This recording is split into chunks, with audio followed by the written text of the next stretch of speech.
Financial year 2024-25 के regular refund update series में आज का अपडेट हिस्टोरिक होने वाला है, क्योंकि 16 दिसंबर 2025 को इनकम टैक्स डिपार्टमेंट ने इस साल का record number of ITR process किया है।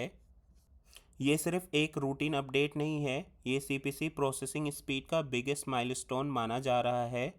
आज मैं आपको इनकम टैक्स पोर्टल के ऑफिशियल डेटा टिल 16 दिसंबर के बेसिस पे क्लियर बताऊंगा कि रिफंड्स ग्राउंड लेवल पर किस स्पीड से मूव कर रहे हैं, कौन से केसेस क्लियर हो चुके हैं और कौन से अभी सिस्टम क्यू में हैं। वीडियो शुरू करने से पहले एक सिंपल से रिक्वेस्ट है, कमेंट में ज़रूर बताएं रिफ़ंड आपको मिल चुका है तो रिफ़ंड रिसीव्ड लिखें, या स्टिल वेटिंग है तो स्टिल वेटिंग लिखें। साथ में अपना आईटीआर टाइप और फाइलिंग मंथ लिखिए, क्योंकि आज का डेटा डायरेक्टली आपके रिफ़ंड से लिंक्ड है। स्क्रीन पर जो पहला स्लाइड आप देख रहे हो वो 30 नवंबर 2025 और 16 दिसंबर 2025 का ऑफिशियल पोर्टल का कंपैरिजन है। इस डेटा को ध्यान से देखिए। रिटर्न्स फाइल्ड, वेरीफाइड, प्रोसेस, तीनों पैरामीटर्स में स्ट्रॉन्ग जंप क्लियरली विजिबल है। ये नंबर प्रूफ देता है कि दिसंबर के पहले और दूसरे हफ्ते में सीपीसी ने बैकलॉग क्लियरेंस को टॉप प्रायोरिटी दी। इसका मतलब ये कहना बिल्कुल गलत होगा कि रिफंड्स रुक गए थे। रियलिटी ये है कि सिस्टम ने step by step batch wise processing strategy follow की और उसका इम्पैक्ट अब रिफंड्स में क्लियरली दिख रहा है। आप 30 नवंबर को देखोगे आईटीआर, जो total number of process ITR थे 7.02 करोड़ से बढ़ के 16 दिसंबर को 7.68 करोड़ हो गए, जो कि 66 लाख का इंक्रीमेंट है। तो बोल सकते हो पिछले 16 दिन में 66 लाख आईटीआर प्रोसेस हुए, जो कि इंडियन आईटीआर प्रोसेसिंग हिस्ट्री में एक बिग अचीवमेंट है। अब नेक्स्ट स्लाइड पर आते हैं। 9 दिसंबर से 16 दिसंबर का डेली प्रोसेसिंग ट्रेंड। यहाँ सबसे इम्पॉर्टेंट सिग्नल ये है कि हर दिन प्रोसेस रिटर्न्स का नंबर स्टेबल और कंसिस्टेंट रहा है। कोई सडन डिप या कोई ब्रेक नहीं है। ये बताता है कि सीपीसी का प्रोसेसिंग इंजन अब फुल्ली स्टेबलाइज मोड में चल रहा है। इसी वजह से आप देख रहे हो कि कुछ लोगों का जून फाइलिंग का रिफंड आ चुका है, जबकि कुछ जुलाई वालों का अभी भी पेंडिंग है। ये किसी के साथ इनजस्टिस नहीं है, ये सिस्टम बैच लॉजिक का नेचुरल रिजल्ट है। अब हम fast refund versus slow refund का कन्फ्यूजन क्लियर करते हैं। अब सबसे कॉमन सवाल मेरा ये है कि रिफंड स्लो क्यों है जब दूसरों का आ गया। आंसर सिंपल है। Simple ITR, clean AIS TDS match वाले आईटीआर, सैलरी इनकम और नॉर्मल रिफंड अमाउंट वाले केसेस सबसे पहले क्लियर होते हैं।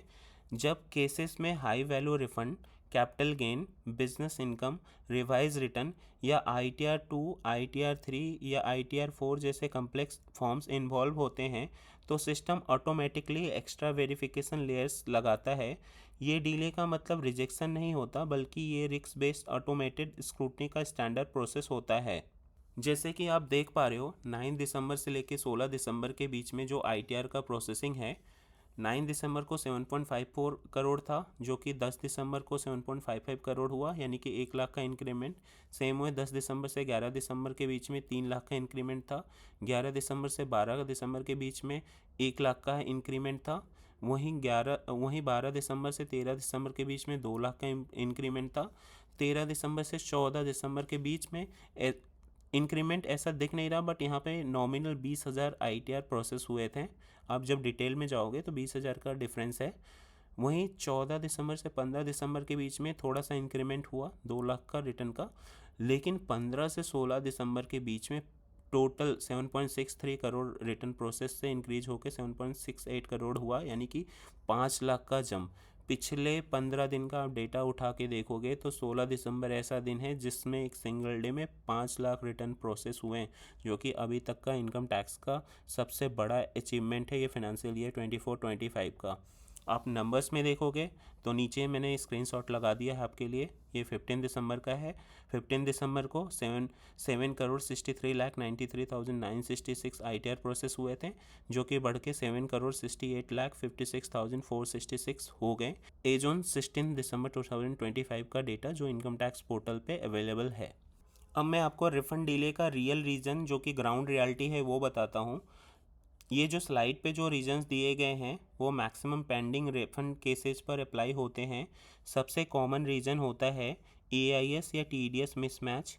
जहां सिस्टम इंटरनली क्रॉस वेरिफिकेशन करता है।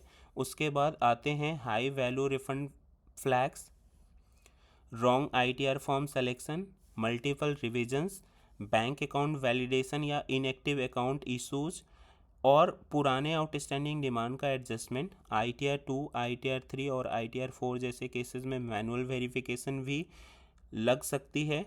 सबसे इम्पोर्टेंट बात, अगर आपको कोई नोटिस या डिमांड नहीं आया है तो पैनिक करने की बिल्कुल ज़रूरत नहीं है। अब सबसे इम्पोर्टेंट सवाल, ये जो रिफ़ंड है ये कब तक आएगा? तो 9 दिसंबर से 16 दिसंबर का आप डेली प्रोसेसिंग ट्रेंड देखोगे तो 16 दिसंबर तक के क्यूमुलेटिव डेटा और CPC का पिछले सालों के पैटर्न देखते हुए स्ट्रॉन्ग एक्सपेक्टेशन यही है कि मोस्ट जून जुलाई के ITR 1 केसेस दिसंबर एंड तक क्लियर हो जाएंगे। ITR 2, ITR 3 और ITR 4 जैसे कम्प्लेक्स केसेस के लिए रियलिस्टिक टाइमलाइन दिसंबर एंड से अर्ली जनवरी तक जा सकता है। अगर आपका स्टेटस अंडर प्रोसेसिंग है और कोई नोटिस नहीं आई है तो ये टाइम का इशू है, रिजेक्शन का नहीं। आपके लिए अब एक इम्पॉर्टेंट एडवाइजरी है, आप गलतियां मत कीजिए।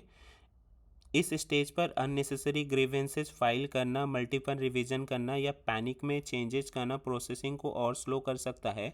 सिस्टम ऑलरेडी प्रोसेसिंग मोड में है। बेस्ट अप्रोच यही है कि पोर्टल स्टेटस ट्रैक करें, ईमेल और SMS रेगुलरली चेक करें और तभी एक्शन लें जब कोई ऑफिशियल कम्युनिकेशन आए। सोशल मीडिया र्यूमर्स और हाफ नॉलेज से दूर रहिए, ऑफिशियल डेटा खुद सच बोल रहा है। अब मैंने यहाँ पे लॉगिन करके आपको अपना ITR का स्टेटस दिखा देता हूँ। मैंने ITR 3 फाइल किया था, मैंने अपना पर्सनल ITR 3 खुद फाइल किया था जो कि सितंबर 14 को फाइल किया था। आप देख सकते हो सितंबर 14 को फाइल था, वेरिफिकेशन भी सेम डे करवा दिया था, बट स्टिल ये पेंडिंग है। तो इसमें डरने की कोई बात नहीं है। मुझे पता है मेरा भी रिफ़ंड बन रहा है, बट मुझे पता है ये प्रोसेस जो मैंने आपको इस वीडियो में बताया है इसके थ्रू ही प्रोसेस होगा। तो मुझे यहाँ पैनिक नहीं होना है। सेम हुए आपको उससे भी यही रिक्वेस्ट है, आप वेट करो, पैनिक मत करो। आई नो बहुत सारे लोगों का बहुत सारे अमाउंट ड्यूज हैं, वो पैसे आ जाएंगे तो उनके बहुत सारे काम हो सकते हैं, बट स्टिल अभी अपने हाथ में नहीं है तो आप कुछ नहीं कर सकते। आप वेट करो, आपका रिफ़ंड आ जाएगा। जैसे आपका रिफ़ंड आएगा तो आप ज़रूर मेरे नेक्स्ट जो अपडेट आएगा उसमें आपका पैसे आ गए हों तो कमेंट करके ज़रूर बता देना, ताकि मुझे थोड़ा अच्छा लगेगा। अगर आपको ये real database refund update useful लगा हो तो वीडियो को लाइक करें और चैनल्स को सब्सक्राइब करें, क्योंकि मैं आपको रेगुलर इनकम टैक्स पोर्टल के एक्चुअल नंबर्स के साथ रिफ़ंड ट्रेंड अपडेट कराता रहूँगा। और हाँ, कमेंट सेक्शन में ज़रूर बताएं रिफ़ंड रिसीव्ड या स्टिल वेटिंग। साथ में ITR टाइप और फाइलिंग मंथ। आपका एक कमेंट किसी और टैक्स पेयर को क्लैरिटी और कॉन्फिडेंस दे सकता है।